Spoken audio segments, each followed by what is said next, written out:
And I've been told this is the first ever blockchain auction. Is that true for coffee? That is true for coffee. Welcome back to another episode of the Coffee Podcast, where our focus is people and our language is coffee. Now, blockchain is such a cool word right now. It's up there with the trendiest of words. But what is it, and why should us coffee people care? This episode is the first in a mini-series focused on the Producer-Roaster Forum of 2019. Why did I decide to cover this forum? Well, picture this. A huge gathering of coffee people around buying and selling delicious Guatemalan coffees. Picture this. The first ever blockchain coffee auction held in Guatemala City. Now, picture this. A coffee forum hosted in a coffee producing region where coffee producers from that region can gather and commune with buyers of their coffees. Now, I don't want to romanticize the thing, but trust me, you're going to want to hear about the going-ons of the forum, and I'm excited to share the news and the stories behind it. Let's start with discovering blockchain coffee with Scott Tupper of Yave.io. This conversation was recorded before the auction, so just keep that in mind as you listen. Hi, Scott. Welcome to the Coffee Podcast. Hey, thanks so much for having me. Yeah, it's a pleasure. So before we get started on what and how, let's learn a little bit about you. Can you give us a brief history of your life and how it relates to coffee? I'm Scott Tupper. I am currently the founder and CEO of Yave.io, YAVE.io. And what we are is a blockchain marketplace to enable coffee producers and coffee roasters to transact directly and add value for both of them in that process. By way of background, I studied anthropology, Spanish, and Latin American studies at the University of Georgia a long time ago, and found myself following my rugby coach to Samoa, where he was getting his PhD in applied anthropology. Very, very fun destination to head to right after college, a beach in Polynesia. Yeah. So I went there, followed now Dr. Brent. We were living and working in a community called Faleolupo that had a very established coastal fishing tradition, as well as coconut and taro culture for ag. So that was kind of my first exposure to tropical agriculture and just some of the market barriers that prevent a premium product like the coconuts that I was surrounded by from reaching a premium market, like Seattle, where I currently live, and grew up in Atlanta. So I started really kind of obsessing around this market access problem and pricing models, and kind of ruminated on that for a while. I was headed for a career in international development. I was pretty much bags packed to go to a program between DC and London, and just couldn't stop reflecting on my experience in Samoa and thought, there were development agencies all around in Samoa, and none of them had been extremely effective in delivering material change to the communities. They would do projects. Famously, we were on the abandoned site of a tilapia farm that completely belly flopped. Tilapia is a freshwater Nile farmable fish. And as I mentioned, we were living in a coastal fishing village with a history that predates living memory of reef fishing sustainably, small catch. And the reef continued to be healthy, which is a blessing given current ocean conditions. Was it sort of strange to be on a fish farm if you're right off the coast? Is it something a little... It definitely didn't make a lot of sense to me, but by the time I got there, it had already been abandoned and I don't know if ransacked is the word, but it had been repurposed. So all of the tubing, vats, pipes, anything that could transport water for this aquaculture project had been repurposed by the community in the construction of freshwater collection off of rain runoff from the roofs. Okay. And so the moral of the story there was communicate, first off.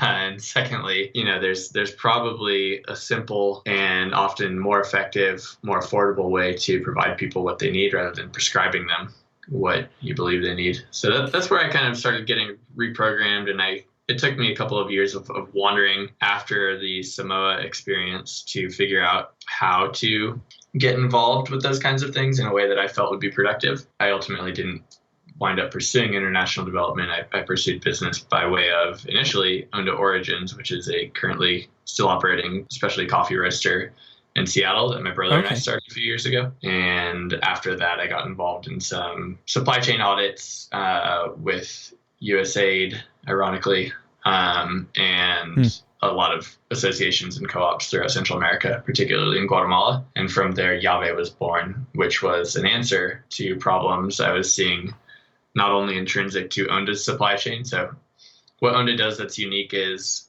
we roast and we do our own sourcing by way of farm gate negotiation, and we use traditional channels for finance and logistics like importers and exporters. And I don't need to reveal the big surprise there. That's what everybody else calls direct trade, but it is in fact a long supply chain.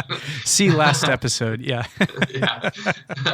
But we really wanted to validate this revenue share program we were doing with farmers. And the revenue share means that we remit money from any pound or cup that we sell back to the farmers. With Onda, it turned out in order to do any of the validation on that, you had to have kind of an airtight value chain transparency model. So I became obsessed with traceability. Did an audit in Guatemala, as I mentioned, which was with a group with over 2,000 smallholders. Was that was done by a third party, or was that something? I was the third party. USAID sent me as a volunteer in a program called Farmer to Farmer to Quetzaltenango, Guatemala, where I worked with warehouse, logistics, and sales team in order to kind of analyze where might there be value added and where might there be inefficiencies. And ultimately revealed there's about 7 containers of coffee missing in perceived inventory from warehouse to sales. Oh, wow. There, in spite of myriad certifications, was no unit level understanding of who was really contributing. We know we have 2,000 people as quote unquote members of the association, which is mother structure to 8 co-ops, but we don't know who's really commercializing this, who's taking that fair trade premium, who's got the organic certification. Is just, basically an utter lack of structural traceability. And my belief is that in a modern supply chain, we need to have food security level of understanding of even shelf-stable products like coffee. But as a much bigger problem facing us today, the farmers need downstream traceability to understand who their actual consumer is, be that a roaster or an end consumer or even anyone, just to understand that value chain looking further downstream so that it's not this farm gate arbitrage, which currently exists throughout most of the coffee producing world. Yeah. Cool. So I can assume from now on, sorry if I sound a little ignorant on this, but looking downstream is another way of saying the producer looking down towards the consumer, and then maybe looking upstream is the consumer looking towards the producer. Yeah, you nailed it. So the source of the stream is where the coffee, in this case, comes from. So that's completely upstream. And when we as an industry talk about traceability, we only seem to frame it in the upstream component. So looking at where did this come from, but you have to kind of shift the perspective, and especially, I don't know where we're at the market today, but I saw it was 83 cents like 2 days ago. Yeah, we're low. We're very low. It's really important for the producer to depart from the identity of being kind of an inanimate apple tree type entity in this supply chain and become a vendor, as they would in an Amazon or eBay or Alibaba marketplace. So truly having agency and the ability to know the value of their product and options to where they'll sell that and who's going to give them the best price and the best service. And sometimes that goes a lot beyond price. What are the terms of the financing? What's the terms of the contract? Are you able to get a multi-year commitment or a full purchase commitment, or what? There's a million variables, but my experience on the ground in Polynesia as well as Central America really got me thinking, okay, there's a lack of downstream producer facing the journey of their product visibility. You don't see that at SCA, where you have producers with the ability to travel, and that's great. Like this, just not the reality for the overwhelming majority of producers. Yeah. So that's kind of where Yave came from, was trying to build a bridge, but not just a one-way bridge, one where you have exchange between both ends of the supply chain as far as information, organic price discovery, and the trade of goods. Sounds to me like it's a timely thing that Yave.io is. Is that how I'm going to refer to it all the time? Is Yave.io or? You can just say Yave. Okay, I figured, so but I didn't nerdy, but like the blockchain domain of de jure is .io. Got you. And that was available when we named Yave, which is named for Spanish. It's a play on words. Spanish word for key is llave. Okay. Llave. And then broken apart, Yave means you can see or you already see. Ah, I like that. Liked the ring of it, liked the 4-letter startup-y vibe to it. But the 4-letter startup-y vibe. I like it. I like it. Austin is a place of many startups, so I can get on that. Seattle too.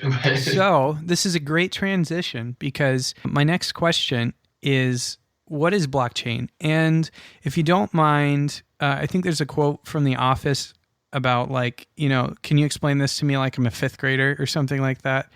I'm probably totally just destroying that quote because I've never actually seen The Office, but somebody quotes it to me all the time. So in 2 words, blockchain is a transactional database. And because most of us, myself included, historically not coming from a technical background, we don't even really know the role of a database as lay people in coffee. We know it's where information is stored, right? Right. So unpacking that transactional database means that anytime we're having an agreement, a sales agreement between 2 parties, that transaction is executed and memorialized in this database. And so that memorializing part, the memory part, is stored as a block. And the way that the transaction is executed is through all of the nodes in that network. So if we have, let's say, 10 coffee actors in any given vertical supply chain, we would run a transaction in a codified, encrypted manner through all of the servers who all have the key as far as how to decrypt that. If everybody says, okay, yes, Jesse has 10 quintales of parchment, we've seen that he's proven that with a local mill or however you prove that. And Scott has $1,000 and he's ready to buy it. We kind of run that check on your inventory, my ability to pay, run it through the network in a way that doesn't enable people to come in and outbid me or for your perhaps neighbor or another farmer from another country to steal your client, but in a private and secure way to execute the transaction, knowing that there is complete informational consent between the 2 actors in the transaction. Okay. What 5th grader or grandmother could understand this rambling explanation? Let's see. So it's like if we were at a lemonade stand. That's like okay, so right now the coffee value chain works like a game of telephone. So we have language that we've developed to try to talk about this, like direct trade or relationship coffee, but at the end we don't know who was paid what when in this long value chain. So we've all played telephone where teacher whispers something to me, I whisper it to my neighbor, and then by the end we have a completely jumbled and jarbled message of what the initial phrase was, which in the case of telephone gets repeated to the teacher. In the case of coffee, we never actually repeat that initial message from producer to their first mile buyer back to the producer. So they know there's misinformation and opacity along the way, but it's really unclear how that works. What blockchain does is it enables everybody to have a written down copy of whatever the teacher's first message was in the game of telephone, and they can check that your neighbor told you the right one. So it sounds like, I've done some blockchain research on my own, but for the listener's sake, verification seems to be one of the number one values that blockchain adds to a supply chain. It verifies information, and it's decentralized. And you kind of touched on this where you said that the other nodes are verifying, but that's not people. That's like more of computer verification, right? Yeah. So it's making the information completely transparent, but also like infallible. Like the information is accurate because the blockchain verifies itself. It's like a very strange thing. It's a self-regulating way to talk about transactions. Right. Yeah, you should do the fifth grader explanation. Listen. I just watched a YouTube video. And then this is how we end up with Skynet, because there's this self-verifying Terminator robots and no, just kidding. That's a horrible joke. I'm going to cut that out. I liked it. Okay, sweet. So we all know what coffee is. So we're already there, and you've explained blockchain, and you've done it with coffee in mind too. But if we were to put them together, right? So the phrase I hear all the time, the like hot phrase, is blockchain coffee. Mm-hmm. What does that even mean? Because you called it earlier. You said what Yave does, or what Yave really is Yave is a blockchain marketplace. So when I hear blockchain coffee, it sounds like one thing, right? Just sounds like that's a thing, and I don't understand the thing, like when I first heard about it. But what you're saying is it's a marketplace. So it's like it's a place of many things happening. In the case of Yave, right? And so the same technology could have a completely different application for another blockchain coffee. But in the case of Yave, we're a matchmaker, and what we do on the most basic level, and I think a really great example of this is the auction that we're doing on May 24th with Ana Cafe and Perfect Daily Grind, helping coordinate the producer roaster forum that leads up to this auction. We help buyers and sellers meet and have a transparent price negotiation. And so by buyers and sellers, I mean roaster and producer. And what we do is we provide value for each of them in helping roasters, like you said, validate and verify their sourcing claims, because we've lost track of what direct trade means as an industry, or we've so far appropriated it that it is in and of itself meaningless. Indeed, yep.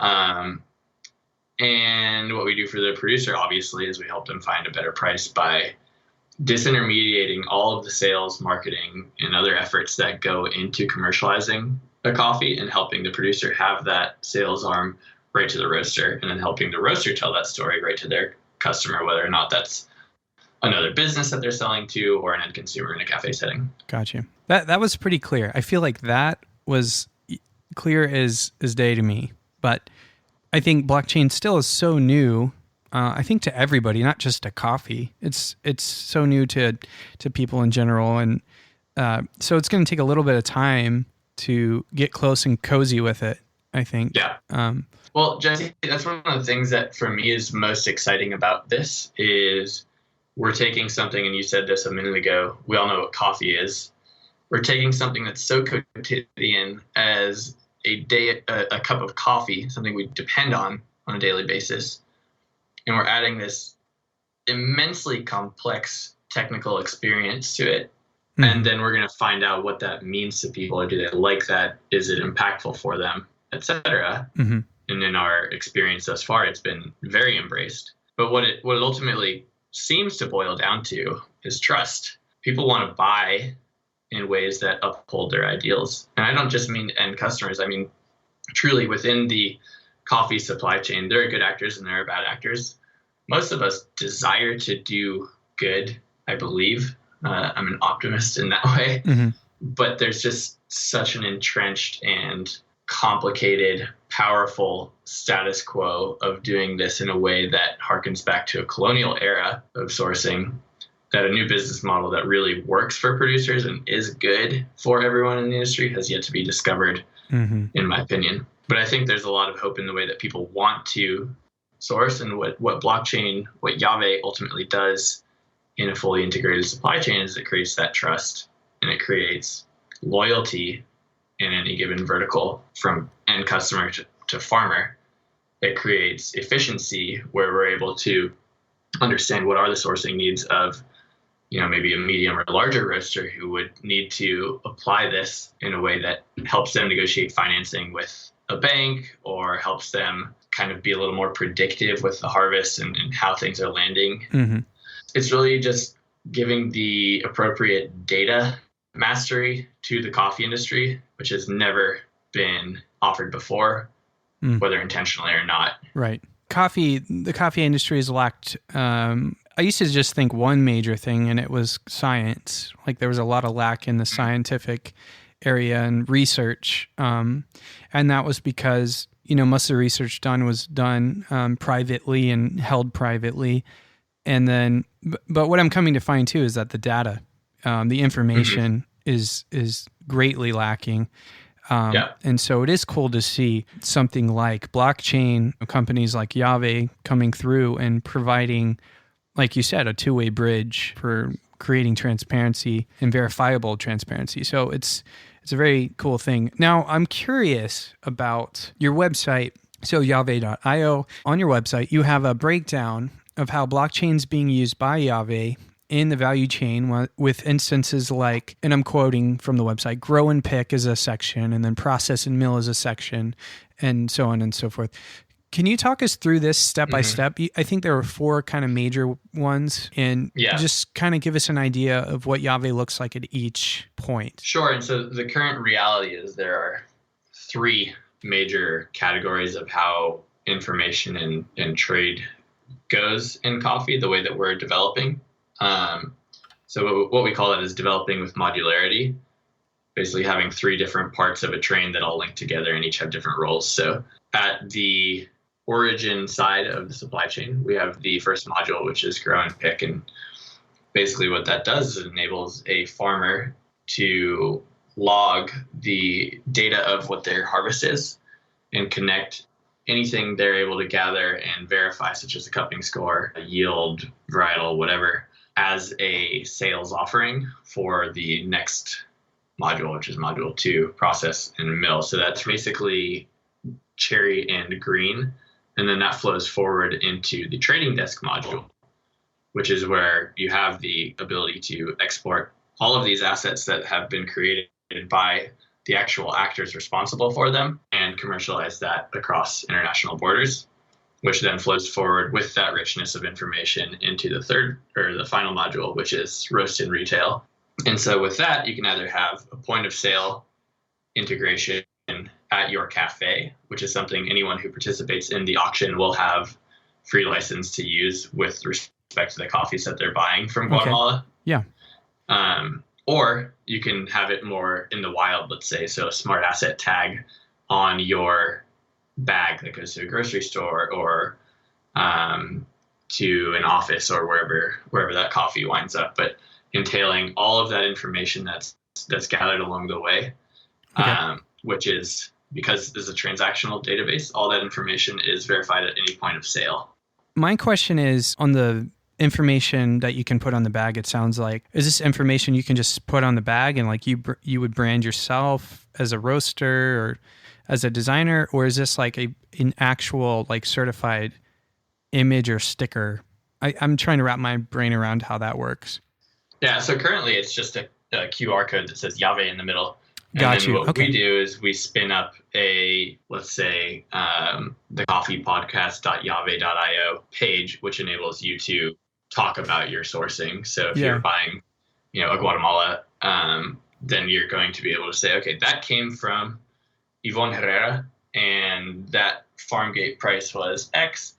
The milling fees were Y, and then here were the logistical costs, whatever, and here's how long that all took to come together.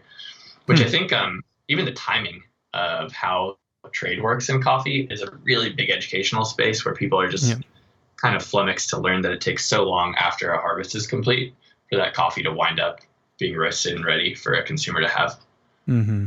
That's cool. Yeah, I didn't understand how that was going to play out as far as the information. So it'll be verifiable, say, on a bag as a QR, and so people can just scan that, and it'll pull up the link as QRs do and load up. Okay. Yeah, that's cool. the in the wild component. So when you don't have your brand representative like a barista or yourself talking about the sourcing, but what we can do at the point of sale is integrate a grower premium option or just information on the touchscreen about what was the journey of this coffee. Very cool. And so that's all built around building trust in the brands that are willing to source this way. Right. And as you might guess, this is a chicken and egg problem where we need to have coffee that we trust was produced the way that we're commercializing it, right? Yeah. But we also then need roasters who are willing to go out on a limb and get these amazing coffees, but they might not be part of their normal supply chain. Mm-hmm. So there's a little bit of like a comfort zone adjustment that I've witnessed happening right now, where many roasters think their direct trade through their importer and exporter is perfect because they have great, financing terms. They have awesome coffees coming through, and they have an ability to take this marketing narrative that is freely distributed about direct trade and do it. But then there are many, many more who I'm finding are saying, okay, well, now everyone's saying that. And by the way, like, I don't want to be falsely advertising anything. I want an authentic, trustworthy experience. And so then that's where you get people who are starting to come out. And we have, with the support of Perfect Daily Grind and Ana Cafe, I believe 75 roasters coming to Guatemala. Mm-hmm. And anyone who wants to join this auction can do so at llave.io/auction. Are you plugging? You're plugging right now. I'm plugging big time, and I encourage it. Plugging it for the industry. No, that's good. That's good. Our guests are always allowed to plug at any point. There's no, you don't get demerits or anything for that. So, well, I think one of the things is like, this is a great opportunity for people to put their sustainability loving mouth, like money. I jumbled it, but you know what I'm saying. No, I think everybody's going to know exactly what you mean. Yeah, put their sustainability mouth where their money is, or something like that. Yeah, we'll get there. Yeah, I like it. Yeah, we'll develop that and release it as a statement or something. Well, very cool. So I want to ask you. We're kind of coming to the end of our interview, and I have some closing questions. Why do you think blockchain is better for coffee than the way things have been done for so many years in the coffee industry? I think it provides an opportunity for people to have authentic multi-stakeholder conversations. It is by nature a team sport because of the decentralization of it.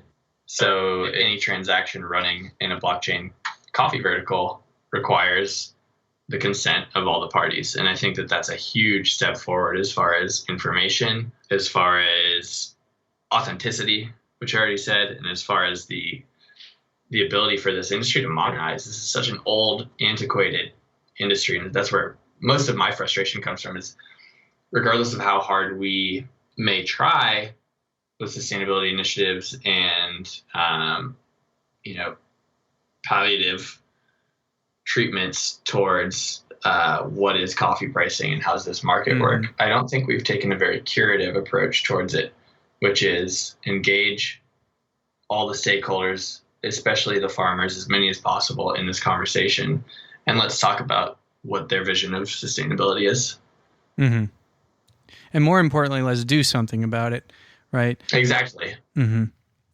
Yeah, I think you're kind of hinting at or alluding to the ever pervasive unwritten rules that there are in probably every industry, where you find forward motion is difficult because people are following rules that aren't even written down.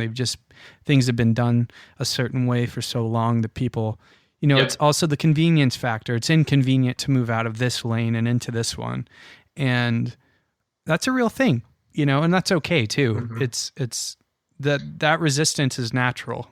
And so I think apart from the ideological component of having everybody, circled up and talking at the same time, there are technical advantages to blockchain, which are going to come into play with financing and efficiency, predictive analytics for supply chain. So you can compete on an Amazon level of fulfillment for all these micro roasters, macro roasters, whoever they are, procurement and fulfillment.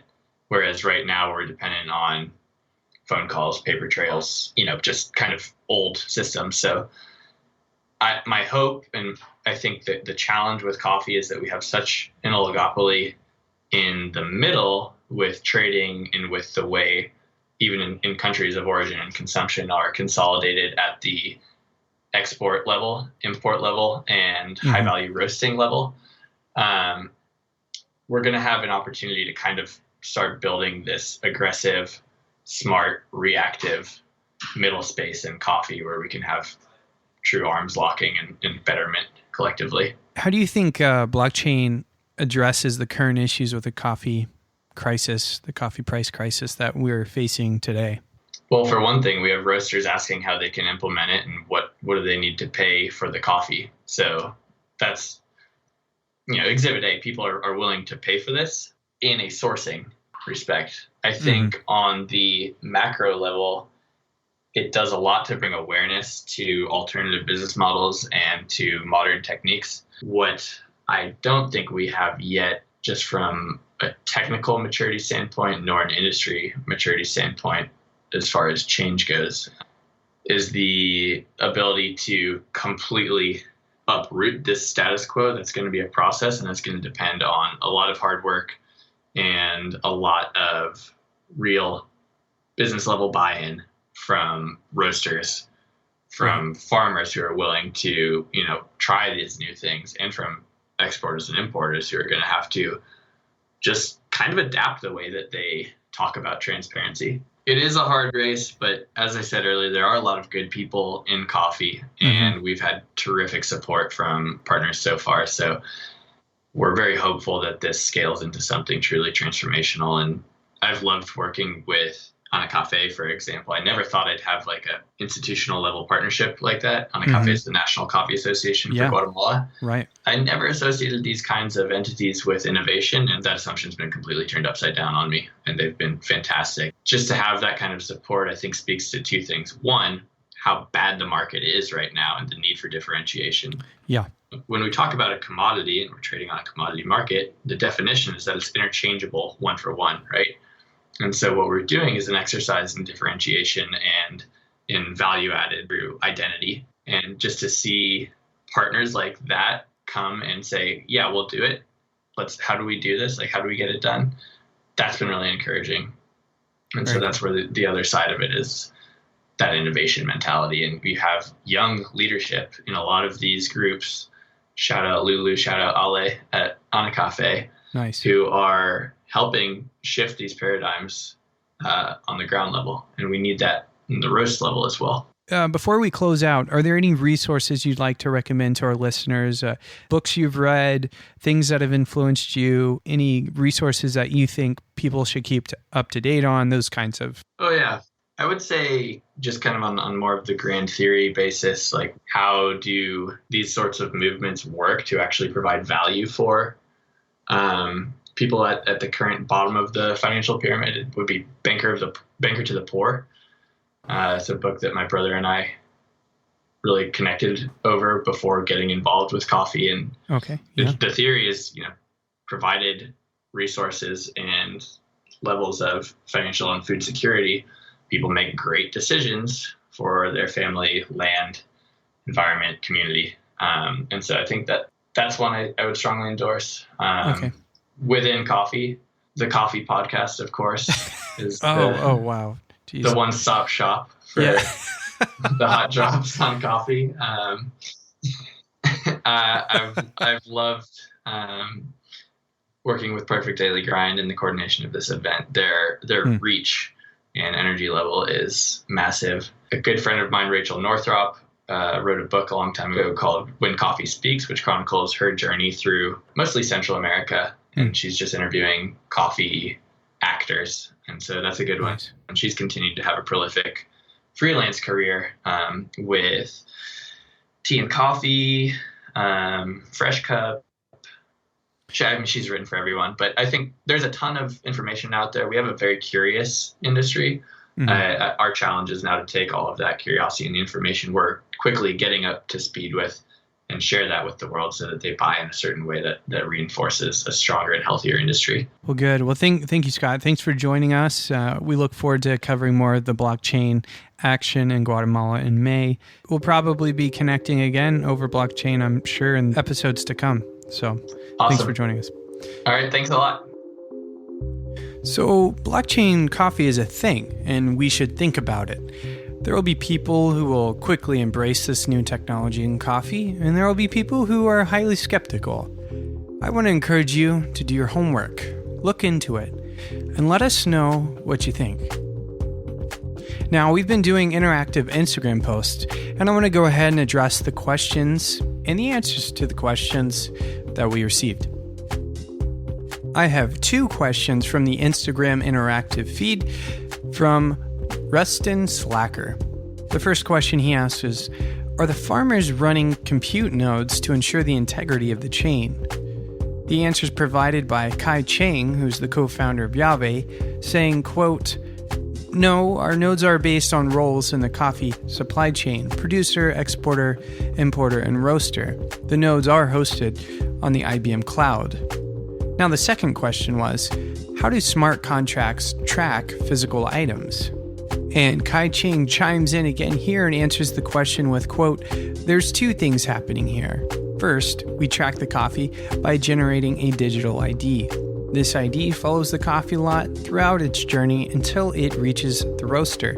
The smart contracts in our system manages the participants and the actual terms of trade of the coffee, end quote. Now, this answer had a screenshot that I'm going to also share on the website so you can get a picture of what those look like with your own eyes. Get your questions heard on our Instagram. If you don't like Instagram, shoot me an email at info@thecoffeepodcast.org. Now, if you like what you hear here, please head on over to the iTunes and leave a review telling people why you enjoy listening to the Coffee Podcast. Your feedback is what helps me stay motivated for all of this content, and I thank you all from the bottom of my heart, even though I think the phrase should be from the top of my heart, but that's beside the point. Thanks for tuning in, and as always, and until next time, happy brewing.